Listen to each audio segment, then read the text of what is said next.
Good evening. As the holiday season approaches, I want you to know that we recognize how tough it is for families to be apart during this time of year.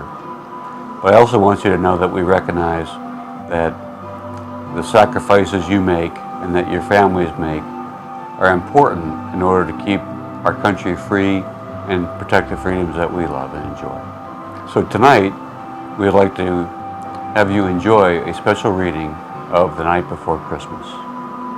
'Twas the night before Christmas, and all through the house not a creature was stirring, not even a mouse. The stockings were hung by the chimney with care, in hopes that St. Nicholas soon would be there. The children were nestled, all snug in their beds, while visions of sugar plums danced in their heads. And Mom in her kerchief, and I in my cap, had just settled down for a long winter's nap. When out on the lawn there arose such a clatter, I sprang from my bed to see what was the matter. Away to the window I flew in a flash, tore open the shutters and threw up the sash. The moon on the breast of the new-fallen snow gave the luster of midday to the objects below, when what should my wondering eyes appear but a miniature sleigh and 8 tiny reindeer.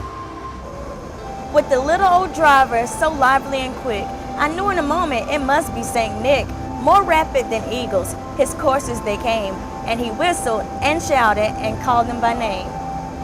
Now Dasher, now Dancer, now Prancer and Vixen, on Comet, on Cubit, on Donner and Blitzen, to the top of the porch, to the top of the wall. Now dash away, dash away, dash away all.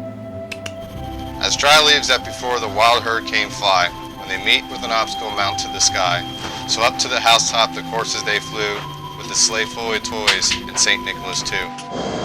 And then in a twinkling I heard on the roof the prancing and pawing of each little hoof. As I drew in my hand and was turning around, down the chimney St. Nicholas came with a bound. He was dressed all in fur from head to his foot, and his clothes were all tarnished with ashes and soot. A bundle of toys he had flung on his back, and he looked like a peddler just opening his pack. His eyes, how they twinkled, his dimples, how merry. His cheeks were like roses, his nose like a cherry. His droll little mouth was drawn up like a bow, and the beard of his chin was as white as the snow. The stump of a pipe he held tight in his teeth, and the smoke had encircled his head like a wreath. He had a broad face and a little round belly that shook when he laughed like a bowl full of jelly.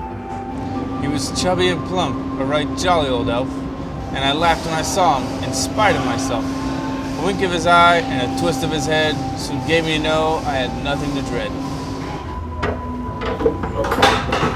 He spoke not a word, but went straight to his work, and filled all his stockings, then turned with a jerk, and laying his finger aside of his nose, and giving a nod, up the chimney he rose. He sprang to his sleigh, to his team gave a whistle, and away they all flew, like the down of a thistle.